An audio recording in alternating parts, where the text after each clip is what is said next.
Ladies and gentlemen, thank you for coming this evening. It gives me immense pleasure to introduce Peter Hitchens, who is our speaker for this evening. Peter Hitchens, famous for his work as a journalist, a commentator and author, began his professional experience working on the Daily Express and before moving to the Mail on Sunday in 2000. I hope he doesn't mind if I draw attention to the obvious that often renowned for being a contentious and divisive writer, he is also an extremely eloquent commentator upon the modern state of Britain and international politics, drawing upon a wide experience from his work as a correspondent, someone who saw the last months of the Soviet Empire before it collapsed, and has also worked in Washington, as well as commenting on the European Union, the war in Syria, and also morality and religion in modern-day Britain. This evening he's going to be talking to us about the reaction of British media to Vladimir Putin and Russia, and I would ask you to give a very warm welcome to our speaker for this evening.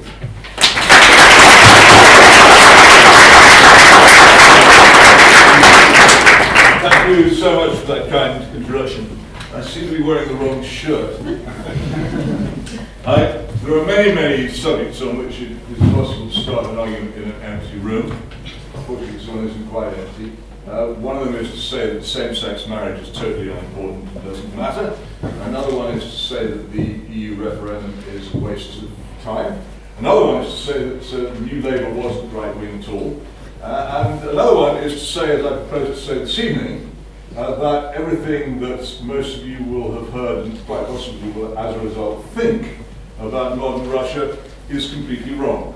And I will start by addressing the proposition as it is generally put, that we face in this country a new Cold War, that we are threatened by a resurgent, dictatorial and aggressive Russia, which proposes to sweep westwards from its current position and menace us very much as the old Soviet Union did, and we should be prepared to stand up against this, to position troops in Eastern Europe, and to indeed put troops right up against the Russian border in such places as the Baltic states and Poland, which isn't on the Russian border, which is close enough to it, and indeed to act in all ways aggressively and suspiciously towards this enormous and powerful country. We're also told by people as exalted as Hillary Clinton, who I think is probably quite likely to be president of the United States before too long, that Vladimir Putin is comparable to Adolf Hitler, a dictator of such sinister nature that there is no real possible dealing with him. I can't begin to tell you what drivel all this is, but I will try. First of all, let's take the question of aggression. Which country, since 1991, as well as abandoning huge quantities of territory in Central Asia, which don't concern us this evening, has given up 700,000 square miles of territory without any kind of physical struggle? And which power has since that time expanded its authority over 400,000 square miles of the same territory? Well, it's obvious, isn't it? The 700,000 square miles given up by Moscow, which no longer controls either Belarus or Ukraine, or the Caucasus states such as Georgia, or any of the old Warsaw Pact states, Hungary, East Germany, Bulgaria, Romania, or what used to be Czechoslovakia, all gone, all increasingly under the control of NATO and of the European Union. So you have a straightforward position where the country which has actually given up control over vast quantities of territory is portrayed as the aggressor, and the country, or rather the power, which has taken control over and now is in command of that much of that territory, mainly the European Union and its military wing, NATO, are portrayed somehow as being defensive. Secondly, I yield to no one in my dislike of Vladimir Putin as an enemy of liberty. I was one of the first journalists to write about his threats to liberty, about the way in which he treats journalists and the way in which he treats fellow politicians. There is no question that he is, as I've often called him, a sinister tyrant. His spokesman, Dmitry Peskov, will not take my telephone calls or speak to me. They don't like me to say. However, there is a distinct difference. I was in Moscow in August 1991, when communism collapsed and the Soviet Union collapsed. And I remember quite clearly, first of all, the amazing atmosphere of liberation. Secondly, that every single litter bin in that entire city was full of Communist Party cards being burnt. The whole place full, thousands, tens of thousands, hundreds of thousands of Communist Party cards being burnt. The atmosphere of liberation and of the end of an era, the end of the terrible 70 years of communist domination, of the KGB, of the ideology of communism, of the ghastly failure of egalitarianism. The atmosphere was so different on that day that I remember as I drove through Moscow, rejoicing, I actually burst into song. It was so completely transformed, it has been ever since. A few months later, I was privileged to go down to the Crimea, to the great former Soviet naval base of Sevastopol, which had been the seat of Admiral Sergei Gorshkov's attempt to dominate the world with a vast global navy. And the creeks and inlets and harbours of Sevastopol were full of sunken warships, down by the stern, down by the bow, half turned over, covered in rust, abandoned by their crews. It was over. Something very significant had happened. Two very significant things had happened. One, Russia was no longer dominated by an aggressive, self-righteous and dangerous ideology which threatened to ruin the world and had ruined all the lands which it dominated. Secondly, the entire project of trying to dominate the world with military power had been abandoned. It was over. It had changed. It was not going to come back. So you have two things here. The other is this. Now, it's perfectly legitimate for people to be very, very dismissive of evil foreign regimes, and I often am myself. Many foreign regimes are evil.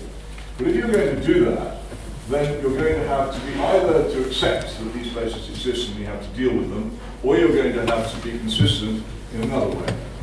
What we do in this country is we entertain in Buckingham Palace the leader of the Chinese dictatorship, President Xi.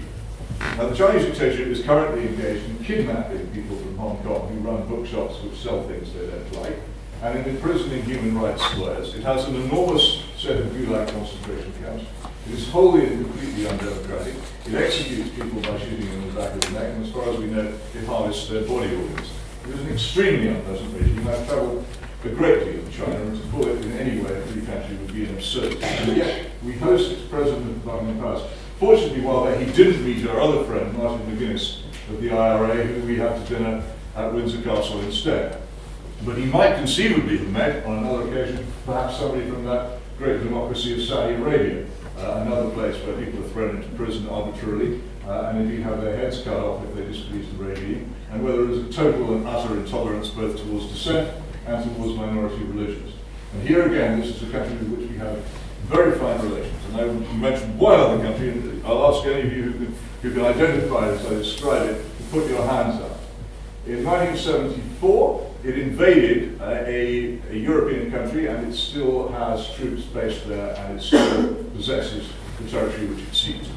Its president is an extremely intolerant person who only today pronounced that he refused to accept the verdict of the court which had released two journalists who dared to criticize him. He has many more journalists in his prisons than does Vladimir Putin, and he has ambitions to become the executive president of his country. He has to concentrate all power on himself. He's extremely intolerant of criticism. He's surrounded by immense levels of corruption. Any of you guessed yet? Turkey? It is Turkey, and Turkey is a member of NATO, our great and glorious ally, and about whom we never say anything seriously critical at all, and indeed, which may shortly become a member of the European Union, to which we also belong.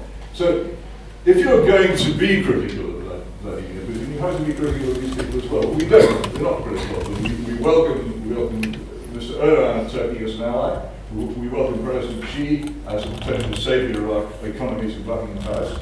And we welcome the Saudi Arabians as well. Indeed, the Riyadh airport is barely free of a member of the British royal family arriving to come and beg them to spend more of their money on our arms industry. A noble enterprise, and one which I support. But on the other hand, it is hard for a country which behaves in this fashion really to set itself up as a moral arbiter of the internal regime of Russia. And I think we should be careful to distinguish between the dislike of the internal regime and the foreign policy. Now, there used to be, when I was young, a very long time ago, a column in the Daily Telegraph called Peter Simple. It was a conservative satire. And Peter Simple invented, for comic purposes, a war between Sweden and Yugoslavia, which then still existed. The great thing about this war was it could never get started because neither country could find the other one. They were too far apart ever to actually engage. Now, examine the relations of this country and Russia. We have no competition over territory, we have no common border, we contest over no fishing grounds, we have virtually no trade. In fact, our existence would be entirely untroubled by that of Russia if we chose to have it so. And yet somehow or other, British politicians are constantly railing against Russia and setting ourselves up as an enemy of this country with which we have no actual reason for conflict, except that we are members of the European Union. The European Union, ladies and gentlemen, is the continuation of Germany by other means. And the European Union has, funnily enough, discovered during its existence all the foreign policy objectives which Germany has had probably since the end of the 19th century. Funny, isn't it, to find the European Union so interested in the Balkans. The Germans have been in the Balkans before, you may have noticed. In the Caucasus, the Germans got to the Caucasus, actually, in 1917 and indeed again in 1941. In Ukraine, Germans constantly invade Ukraine. Ask any Ukrainian. The great thing about living in that part of the world is you don't actually need to move house to change country. It happens every few years anyway. And it certainly has happened in Ukraine. And of course in Eastern Europe. German foreign policy is now pursued by the European Union, which of course is very interested in February 2014 in the events which took place in Kiev, the supposed Euromaidan, which I will now describe to you in a dispassionate and unbiased fashion. Now, as a former Trotskyist, I can tell you that a spontaneous demonstration takes some organizing. And a spontaneous demonstration of the size of the one which took place in Kiev took some organizing. I mean, for instance, could any of you, confronted with the difficulty of how to pitch a tent on paving stone or tarmac, answer it? Would you know what to do? You wouldn't have a clue. It needs organization, it needs forethought to know what you actually need to do this. And I'm telling you this in case you ever want to stage a spontaneous demonstration. You need large amounts of polystyrene into which you can actually put the tent pegs. And once you've done that, you've solved that problem. All these kind of logistical and organizational problems were somehow miraculously solved. People have appeared in the square, and they all said that what they were really, really against was corruption in the Ukrainian state, which is a bit like being against snow in Ukraine, because it's always there.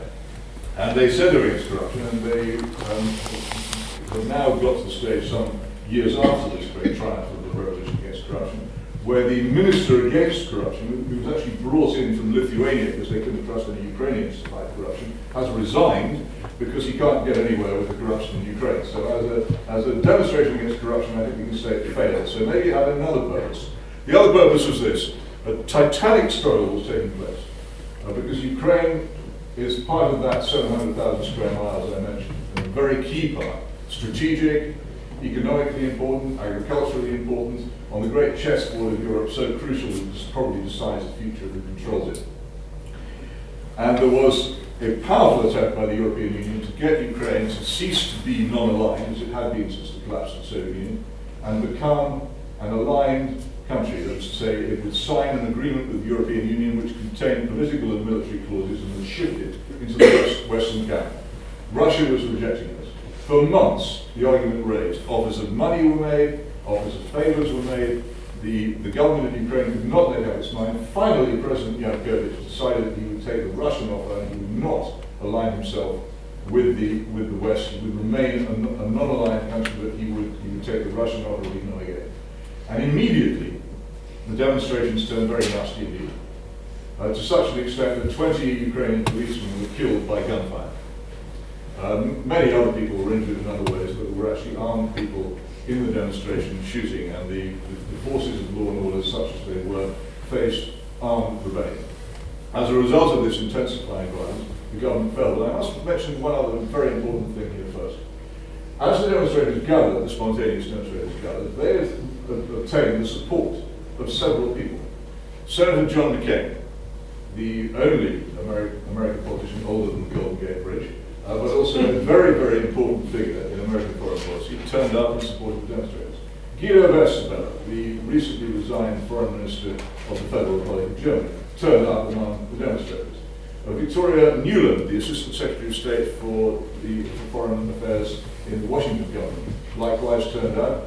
handing out biscuits to the crowd. And so indeed did our own lovely Catherine Ashton, Baroness Ashton of Upholland, the European Union's High Representative for Foreign Policy. Now just imagine how if in the middle of the Scottish independence referendum, all these people had turned up, or a bunch of Russian politicians had turned up in Edinburgh and Glasgow, handing out biscuits and caviar to the demonstrators and saying, we support Scottish independence.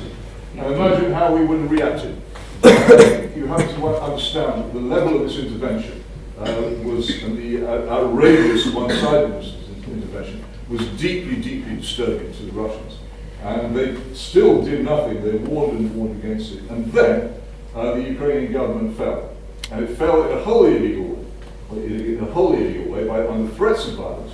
And you can read all about this in an excellent book called Frontline Ukraine by Professor Richard Sacco at the University of Kent. Under threats of violence, the Ukrainian president fled. The Ukrainian parliament then, with armed people present in the debating chamber, voted unconstitutionally and not according to the rules to remove him. And his subsequent replacement is not actually constitutional or lawful. This, ladies and gentlemen, was a putsch.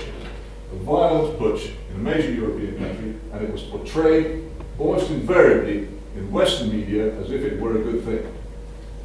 The response from Russia, which had been complaining about our increasing pressure on its western borders, and indeed our increasing expansion of NATO into what had previously been Russian-controlled territory, for years and years and years, through diplomacy, through speeches, through protests. The response of Russia was to do pretty much what Turkey did in Cyprus in 1974, and to seize Crimea. It was a response. It was a response to aggression. And you have to understand that whenever you hear people say that this is the case, they're telling the absolute truth. If we had left Ukraine alone, if we had not tried to force it out of its alignment, there would have been no such response. The Crimea would still remain Ukraine. I can discuss later if people want to ask me about exactly why Crimea actually should never have been in Ukraine, and why it had a perfectly good lawful and democratic right to be outside it, and why Russia has to a great extent right on its side in the season.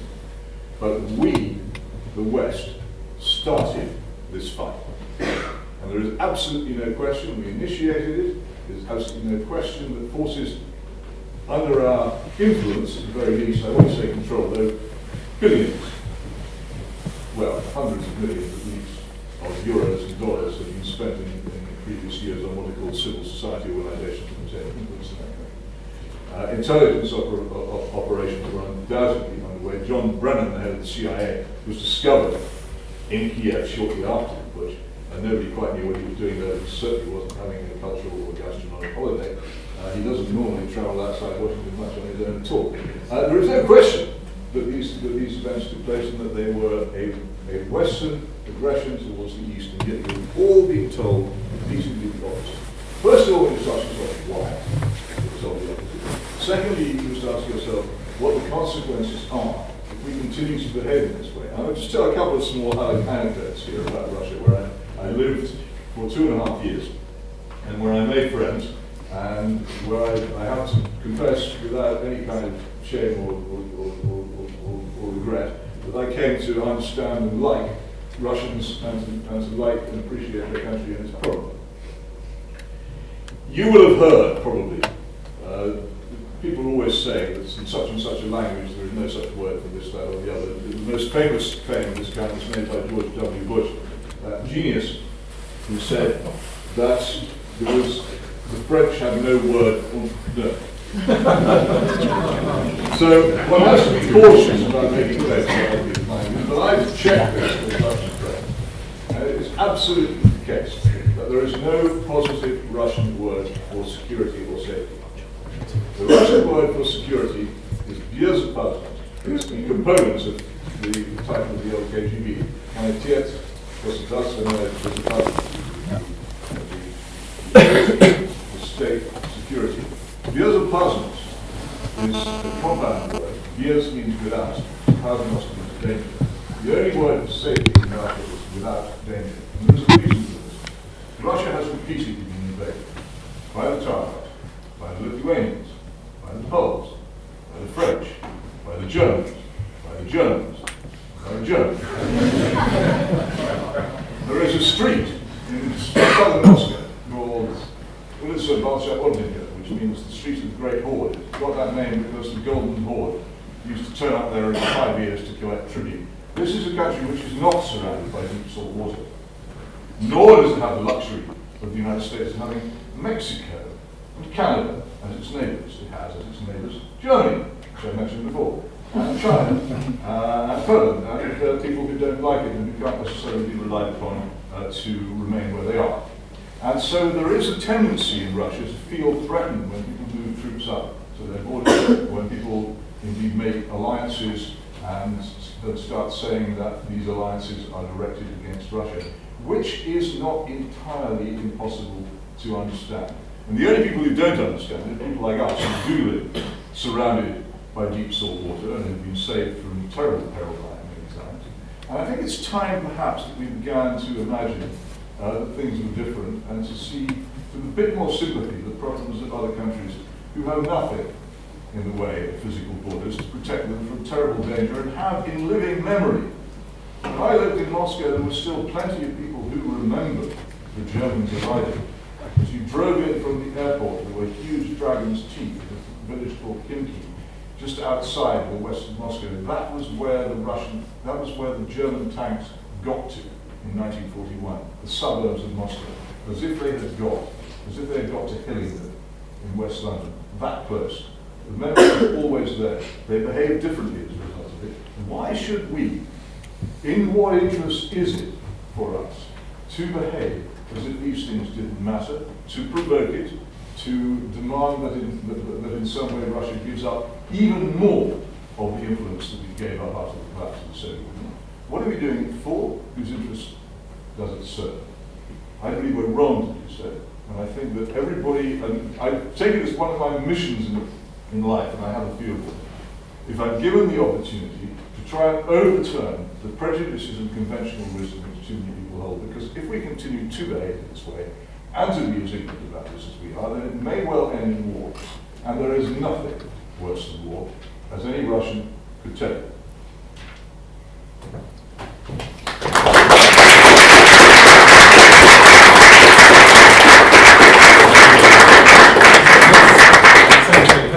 People have questions. If not, we can all go through. After the outbreak of Crimea, the economic sanctions came into play, and the news recently about Siberia is running Finland because of delay. Will this sanctioning cause a more dangerous Russia? Or will it force Putin's hand into something he really doesn't want to do? It depends so much on what happens to the oil price. And Russia is in a very serious economic position. Because 70 years of communism wrecked its economy. And Russia should be, and would be, had it not taken the wrong course in 1914 and then 1917, be one of the most prosperous societies in the world. It has capacity to be immensely industrially and otherwise productive. But its economy is fundamentally dependent on two things, on oil and on arms sales. And if the sanctions continue to bite, and if the oil sales continue to fall in value, who can tell whether the Putin government will be able to sustain itself, which it largely does by paying pensions on time, which its predecessor did not, and by therefore keeping people reasonably happy. On the other hand, Russians are incredibly resilient.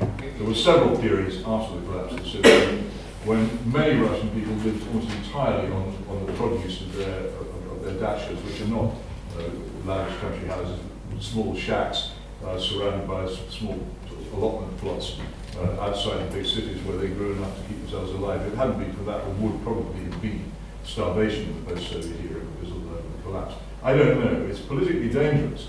And one of the ways in which it's politically dangerous is this. If we do manage, through sanctions, to weaken the Putin government and to overthrow it, I do not for a moment imagine that what will replace it will be better.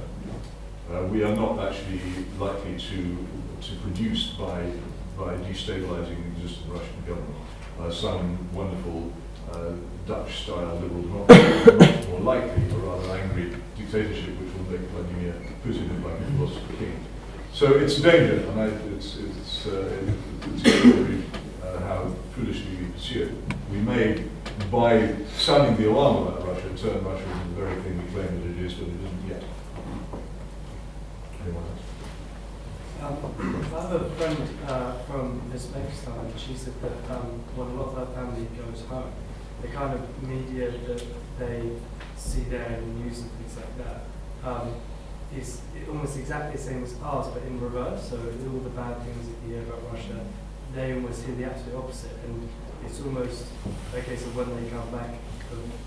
There's some arguments sometimes with the media seems to be so opposite. Do you think that Russian media is just reports it more accurately in the sense that they just report it from their side, or do you think that there are biases to in the same way that we have our bias? The major Russian media are disgraceful in the way that they leave out important facts and fail to report the obvious things such as the presence, the undoubted presence of Russian troops now in eastern Ukraine, and the huge activity being conducted by the military intelligence service, the GRU there. You wouldn't hear anything about it at all, and the deaths of soldiers is suppressed as well.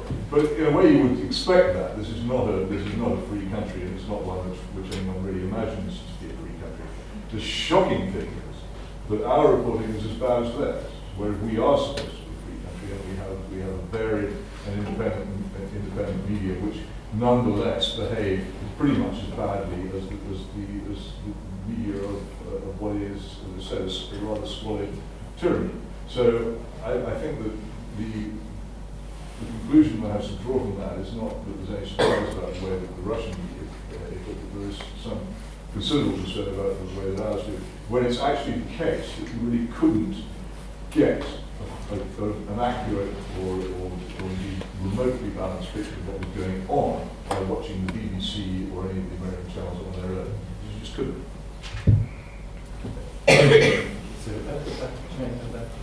I'm wondering how much you blame our close relationship with America for this anti-Russian.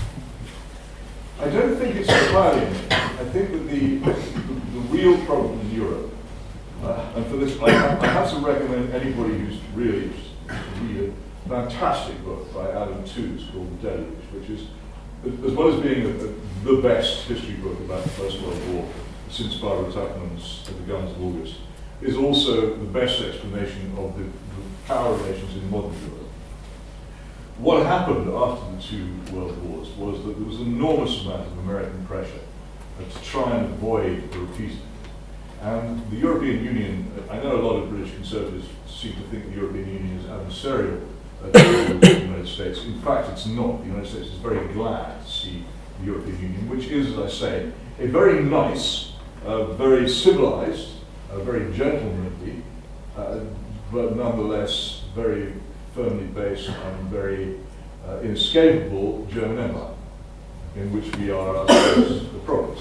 And the difficulty is that the European Union, by its nature, because it is ultimately following German policy, as I described earlier, gets itself into these problems.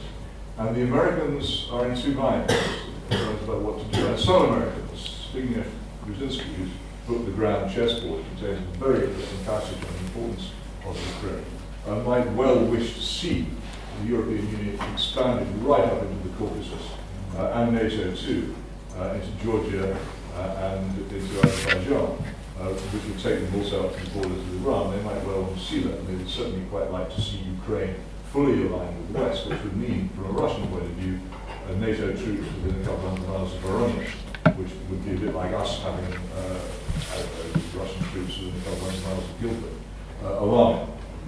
So there are conflicts about this. There is also an element here that always is of the Middle East.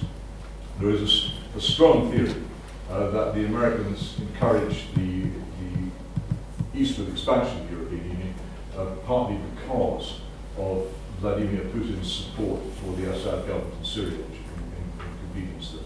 And it was, if not a revenge, then an attempt to teach them a lesson. That may well be so. I doubt the papers will be certainly as a congruence in time between the two.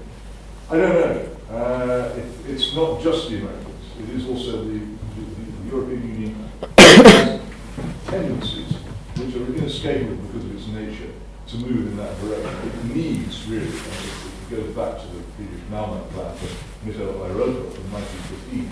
The German ideal needs an eastward expansion to work in terms of having the territory and the population to function economically and politically to be fully effective. And the problem with that was in 1915 and is now that there are already people living there and there is already a government in control of that territory. And this always causes problems. The history of Germany suggests that sometimes they don't mind all that much about things like that. And nor, it seems to me, does the European Union, which has been very careful about the way in which it has imposed its authority over large areas of the world. And when I was there in Prague when the communist regime collapsed, and in the summer, I spent a lot of time in Poland around about then too, and also in Romania. And one thought when all these horrible communist regimes came to an end, there would be a new era in which these countries would develop as proper independent countries. Almost immediately, they were sucked into first NATO and then the European Union, and they lost their independence and became provinces of somebody else. It was a great missed opportunity, and in my view, totally unnecessary. They'd all be much better off as proper independent countries. They'd be less corrupt, they'd be better run, and they would be probably economically healthier as well. But that's what happened. There was a very official interval between being part of one empire and part of another. Of course they're different. The European Union is not remotely as nasty as the Soviet Empire, but there is a loss of something. And there is a loss of control over themselves, and there is also a territorial imperative. But not just America, no, I think the European Union has a part of it. If I could just come back on that, I was thinking more of the kind of hangover from the Cold War, really, that the anti-Russian feeling is actually reminiscent of the Cold War. Well, that's not just America. I mean, my good friend Andrew Lucas, the economist, is a great proponent of this Cold War rubbish. We have debates from time to time, which I tell him is talking rubbish, but he never pays any attention. It's not just Americans. Plenty of British people have swallowed the same thing. And one has to wonder why it is. During one small anecdote, during the Gorbachev years, the final years of the Soviet Union, Gorbachev had a wonderful, silky spokesman. Some of you may remember him called Gennady Gerasimov. He was famous for two things. One was that there was a story that Gorbachev was going to be awarded the Nobel Prize. And Gerasimov was asked, what was he going to get it for? And he said, well, certainly not economics. And the other was that he was surrounded by angry reporters who couldn't really believe that Gorbachev meant what he said when the Soviet era was coming to an end. And Gerasimov turned to the reporters and he said, gentlemen, we've done to you the cruelest thing that anybody could ever do to anyone else. We have deprived you of an enemy. People love having a clear and definite enemy. It gives them a sense of security and of certainty, and an awful lot of strategists, and particularly people who work in alliances like NATO, which is fundamentally a cottage industry based on the possibility of war, were terrified by the idea of not having an enemy, and had spent years and years and years trying to create one. You remember General Noriega? And then Saddam Hussein, all these alleged Hitlers who supposedly befriended us, and now finally we can go back to Russia after all. It's a huge relief, and of course it's also a huge relief for all the weapons industry people who now also have a nice enemy to sell arms to fight against. I was going to say, you're clearly not the biggest fan of the European Union, so I wondered where you stood on the referendum. Do you think Britain should leave, or do you think? I couldn't care less. I don't. I don't believe I don't believe in plebiscites. I think they are government-controlled plebiscites, such as this. Control the question and the timing. Pure manipulation. There is one major country in Europe which never has plebiscites. And you know which it is? Germany. And the reason is quite simple. During the Hitler era, the Germans learned very, very deeply just what cynical, manipulated things plebiscites are. So they just don't do them. They never have. And I think they're right to do that. The only country which has referenda which are properly democratic is Switzerland. In that case, it's the people who petition for the referendum, decide the question and the time. The government does it, doesn't work. Also, how can, even if you've got a vote to leave the European Union, if 80% of the members of both houses of parliament are in favour of staying in, how is that going to be implemented? And also, how can you complain about the European Union taking away the sovereignty of this country and of its parliament, and then try and end this by using a device which also takes sovereignty away from parliament. It's not consistent. So for me, the only way out of the European Union would be the election of a majority government committed to leave. Apart from anything else, leaving would probably take 10 or 15 years. And you would need serious people committed to it in every way before you could get there.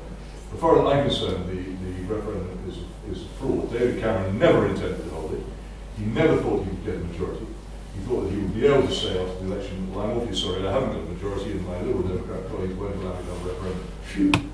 But as it was, he spent so much money, and the hedge funds spent so much money on buying what was described as the best government hedge funds can buy, that he actually got a majority. And if you think I'm making this up, the great spin doctor of the Conservative campaign, Richard Crosby, the Australian tobacco lobbyist, was in Downing Street a couple of days before the election, and he said to the Chancellor, George Osborne, "You're going to win."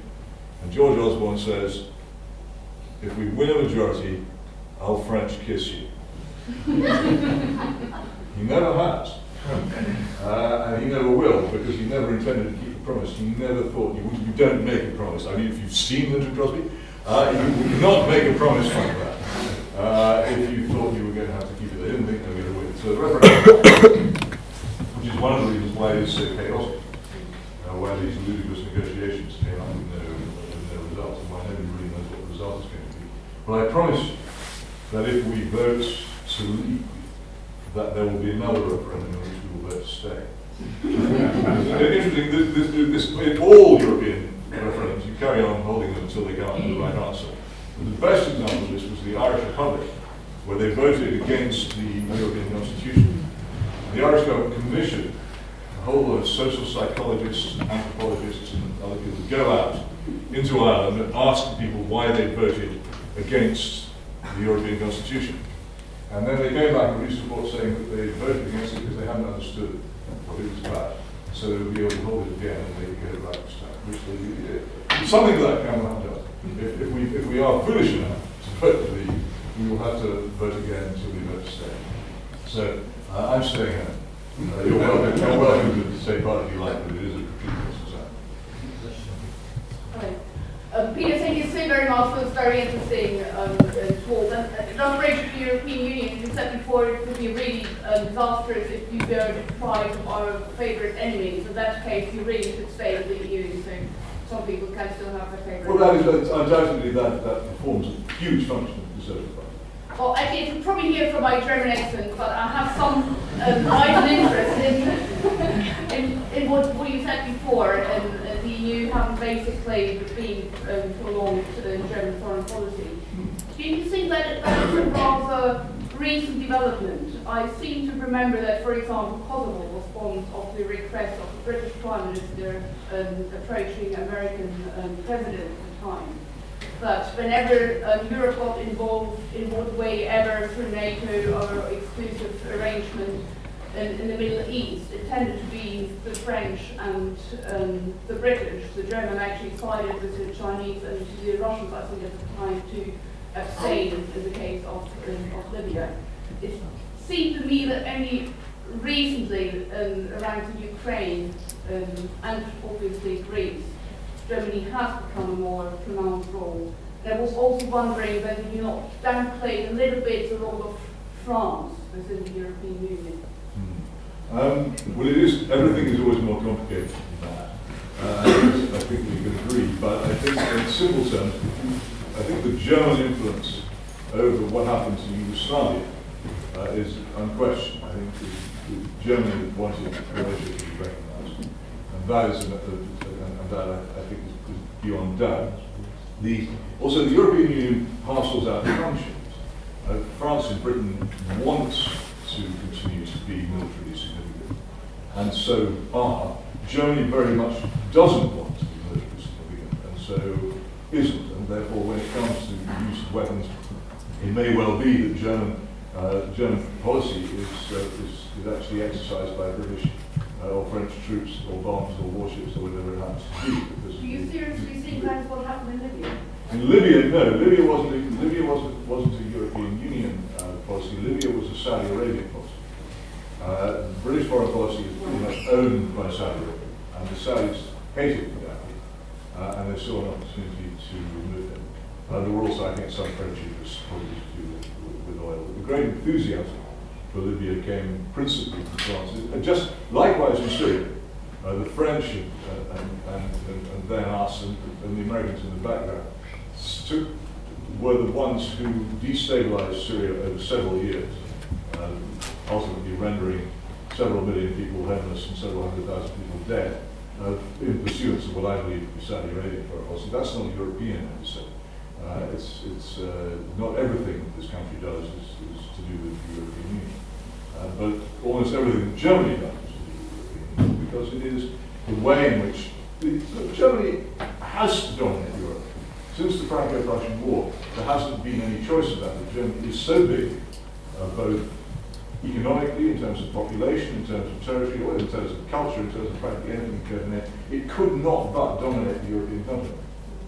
And the only question has always been how this can be done. And the great achievement of the European Union, in fact, I said, when people say, in my view, falsely that the European Union has prevented war, it has prevented a certain type of war. It is institutionalized the Franco-German conflict, so it no longer exists. But it has not prevented wars on the fringes of Europe. Both the Yugoslav war and the current Ukrainian war are the consequences of the European Union. And they are also the consequences of the European Union's fundamentally German nature. I would dispute that. I love Germany. I know you do. I admire particularly its selective state secondary schools and its railways. Also its attitude towards people who consider it their neighbours. But I don't think that lets it off having a bad fun.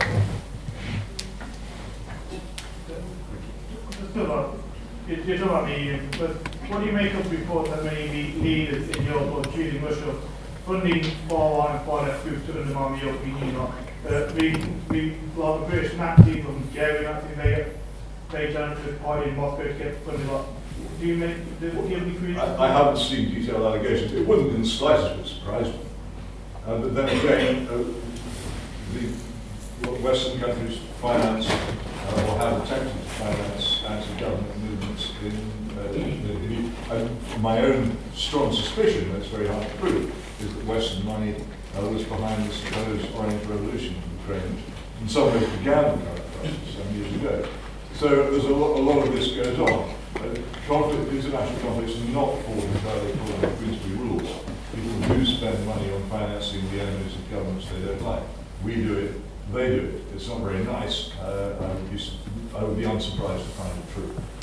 But the idea that it's just something that one side does, it's like the idea that Western intelligence and Western military advice was never given to anybody in Ukraine. It would be as stupid to say that as it would be to say that there weren't any Russian soldiers there or any Russian intelligence. Obviously, these things happen, but sometimes people are better at concealing it than others. But I don't. I wouldn't anyway rule it out, nor would I defend it. That's the same when the Russians backed Greece in when they said no, we won't accept this fair and Greece and Russian relations really started forming up.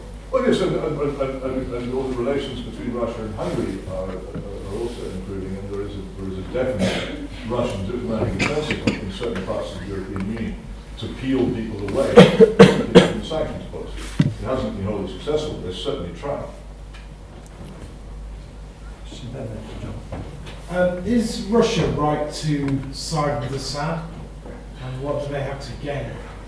I think that it's not so much a matter of whether Russia is right to side with Assad. I think that this country and the Americans and France and Saudi Arabia did a very wicked thing by destabilizing that government. Syria was in many ways a disgraceful country before what has now happened. For instance, it gave shelter to a man called Alois Brunner, who was one of the last survivors of the National Socialist German death machine. He was in charge of the camp at Drancy, which included many French Jews were sent to their deaths in Auschwitz. The Syrian regime was profoundly anti-Semitic, so that Jews living in Syria had to have special markings on their identity papers.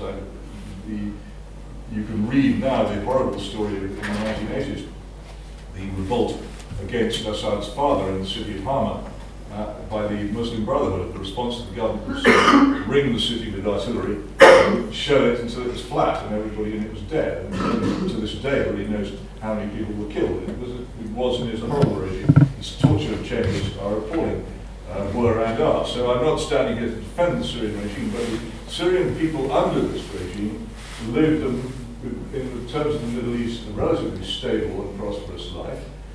They were not particularly free, but they were prosperous. I've had correspondence from an English woman married to a Syrian who's told me about this in detail, and she makes no defense of the secret police regime, but life was reasonable and it was peaceful, and you didn't expect to be turned out of your home or killed or bombed. And it was also, astonishingly for a Middle Eastern country in the modern age, non-sectarian, particularly Christians.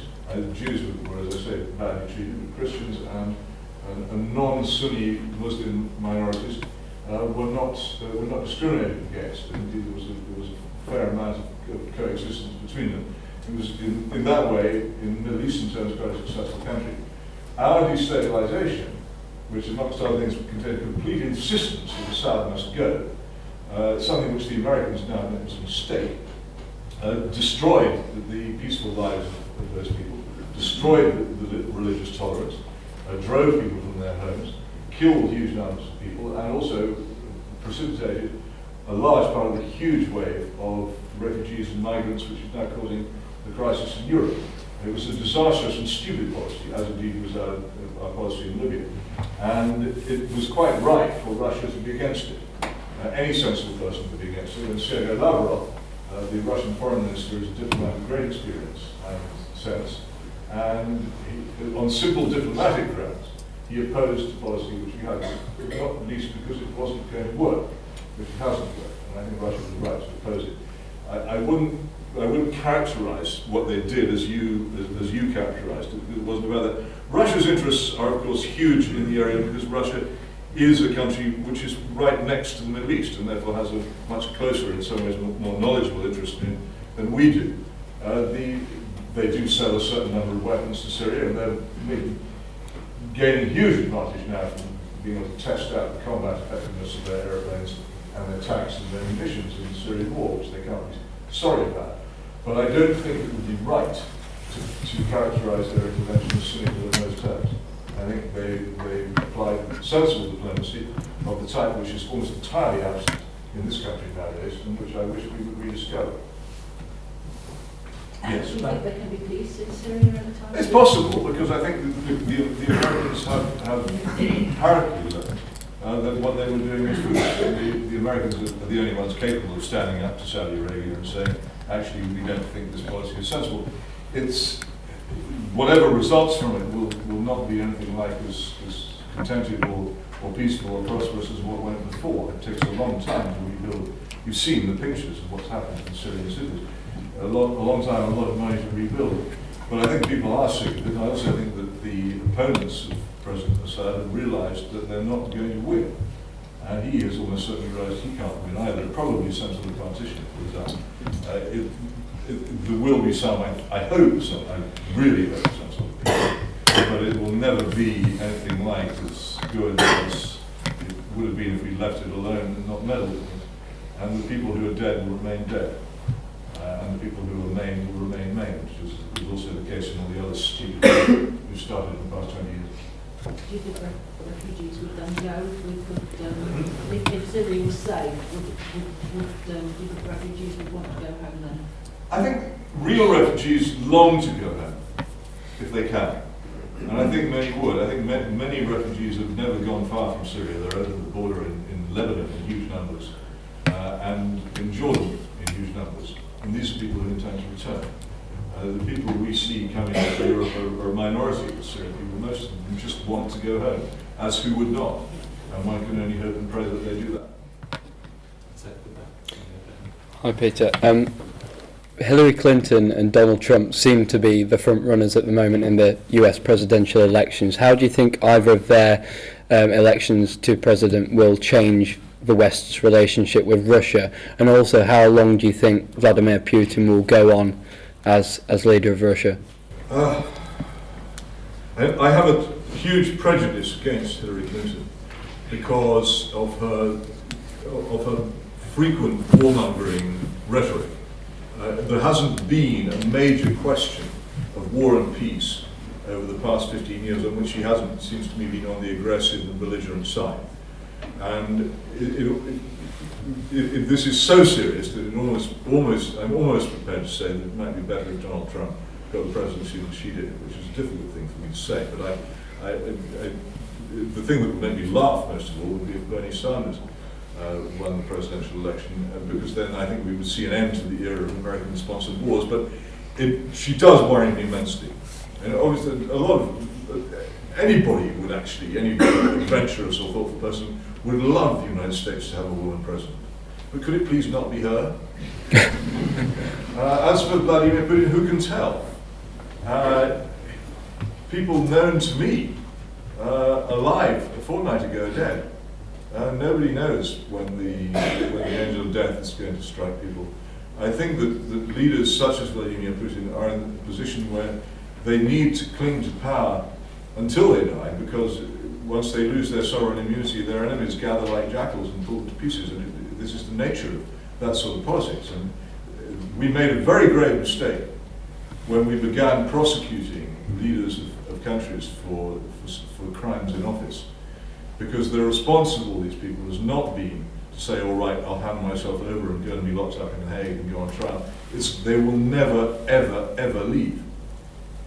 Idi Amin would never have left if he hadn't thought he could get away with it. I don't think that Erich Honecker of East Germany would ever have given up if he thought he was going to be prosecuted at the end. But we now have this position where leaders of his type live in fear that if they ever lose power, they will face some sort of trial and arrest and process. And I think, although this satisfies the idealists, the general good merchants, it actually does a lot of harm. It means it's much less likely for people such as Vladimir Putin ever to step down. So not until he dies, it's my guess. We've got time for a couple more questions. So, Do you think Tony Blair should face trial? No, I don't. It's not a matter of trial. One of the reasons I believe in God is because I believe there is justice in the universe, and that it comes to us all, and that's where it belongs. I don't think we can do it. Also, I'm not actually very enamored of the term war crime. All war is crime, and there are many, many things which this country has done in the past, sometimes for excusable reasons, which, considered simply as actions, are crimes. So I find that the phrase war crime actually rather unhelpful. Also, in the case of Blair, I mean, I knew him before he was famous. He is Olympically dim. He never understood what he was doing. It would be in a way unkind to put him on trial. actually probably put in front of him by other people, which he never really grasped or understood. So no, I'm not one of those. I'm always amused when he's out for dinner somewhere and the waiter performs a citizen's arrest. I think it's nice that they have, because it must remind him from time to time that actually there is a burden of responsibility on his shoulders of some sort. But I say, whether he will ever understand what it was that he did, I don't know. I so almost want to end on that point of Tony Blair too dim. I'm just going to tell you my anecdote about Mr. Blair. Please, this is true. Shortly before the 1997 election, I met him in the concourse of Oxford Station. And I was about to go over and tease him when he was surrounded by quite a lot of people. This is before the days of selfies. They had ordinary cameras and they wouldn't have their pictures taken. And I waited for this to be over. And then they all melted away. His entourage were over on the far side of the station buying cappuccinos. They'd forgotten about me. And so he was standing there in the middle of Oxford Station with nothing much to do. So I sidled up to him and I said, well, who were they? He said, oh, they were Brazilians. I couldn't think of anything to say, and he carried on talking because it was one of those embarrassing signs. He said, I'm very popular in Brazil. So I said, grasping again for some response to this, oh, well, I suppose you'd better start learning Portuguese then. And he said, Portuguese? He thought, in In 1997, 6 weeks before he became Prime Minister and got his finger on the nuclear button, he thought they spoke Brazilian. It's true. It's absolutely true. I was there. I'm not making it up. Well, thank you very much. Appreciate you.